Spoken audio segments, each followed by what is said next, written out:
ओम जय श्री हरि।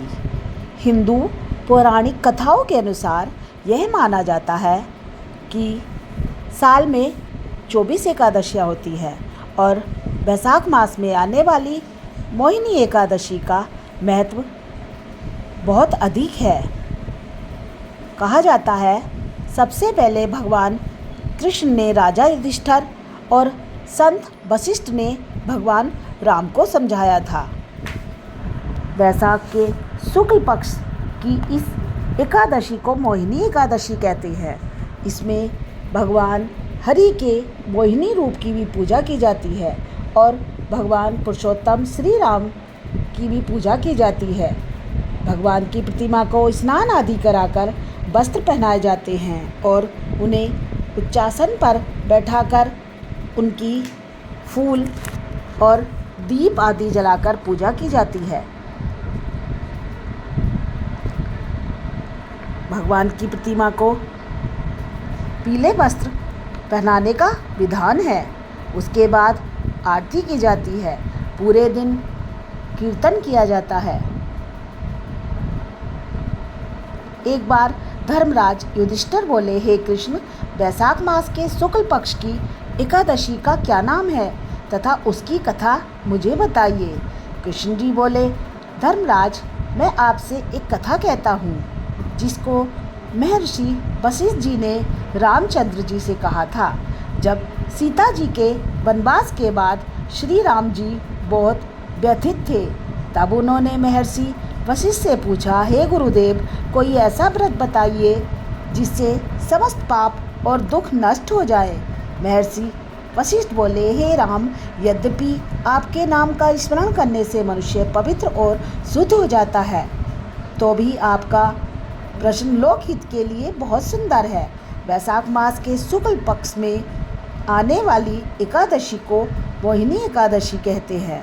इस एकादशी का व्रत करने से मनुष्य सब पापों तथा दुखों से छूटकर मोह जाल से मुक्त हो जाता है और अंत में श्री हरि के वैकुंठ धाम को जाता है। अतः यह व्रत दुखी मनुष्यों को अवश्य करना चाहिए। इसकी कथा इस प्रकार है। सरस्वती नदी के किनारे भद्रावती नामक एक नगरी थी। वहाँ पर द्रुतिमान नामक चंद्रवंशी राजा राज्य करता था। उसी नगरी में धनवान एवं पुण्यवान धनपाल नाम का एक वैश्य भी रहता था। वह अत्यंत धर्मात्मा एवं विष्णु भक्त था। उसने नगर में अनेक भोजनालय, कुएं, सरोवर, धर्मशालाएं आदि बनवा रखी थी और सड़कों पर आम, जामुन, नीम आदि के वृक्ष लगवा रखे थे। उस वैश्य के 5 पुत्र थे। इनमें धृतराष्ट्र नाम वाला 5वां पुत्र महापापी था।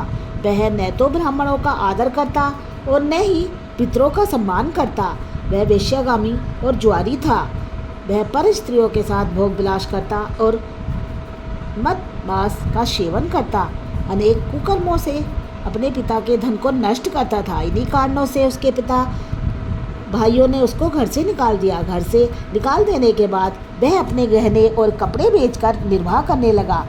जब सब धन नष्ट हो गया तो वेश्या और संगी संपत्तियां भी उसका साथ छोड़ दिया। अब वह भूख और प्यास से अत्यंत दुखी रहने लगा।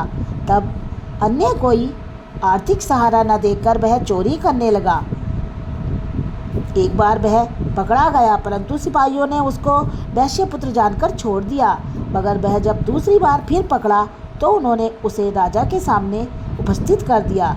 राजा ने उसको बहुत दुख दिया और उसे नगर से बाहर निकाल दिया। वह वन में चला गया और पशु पक्षियों को मारकर खाने लगा। कुछ समय पश्चात वह बहेलिया बन गया और धनुष बाण लेकर पशु पक्षियों को मार मार कर खाने लगा। एक दिन वह भूख और प्यास से दुखित होकर शिकार की खोज में वन में भटकते हुए कौंडिल्य ऋषि के आश्रम पर पहुंच गया। उस समय वैसाख मास था और कौंडिल्य ऋषि गंगा स्नान करके आ रहे थे। उनके भीगे वस्त्रों से गंगा जल के छींटे पड़ने से उसकी कुछ सुबुद्धि हुई और वह मुनि के सामने हाथ जोड़कर कहने लगा, हे मुनि श्रेष्ठ, मैंने अपने जीवन में बहुत पाप किए हैं। आप उन पापों से छूटने का कोई साधारण और बिना धन का उपाय बताइए। उसके दीन वचन सुनकर ऋषि कहने लगे, ध्यान देकर सुनो, तुम वैशाख शुक्ल पक्ष में मोहिनी एकादशी का व्रत करो, इससे तुम्हारे सब पाप नष्ट हो जाएंगे। मुनि के वचन सुनकर वह अत्यंत प्रसन्न हुआ और उनके द्वारा बताई गई विधि के अनुसार मोहिनी एकादशी का व्रत किया। गुरु वशिष्ठ बोले, हे राम, इस व्रत के प्रभाव से उसके सब पाप नष्ट हो गए और अंत में वह गरुड़ पर चढ़कर विष्णु लोक को गया। इस व्रत से मद मोह माया आदि सब पाप नष्ट हो जाते हैं। इसके महत्व को पढ़ने अथवा सुनने से 1000 गोदान के पुण्य के बराबर फल प्राप्त होता है। जय श्री हरि, जय श्री हरि।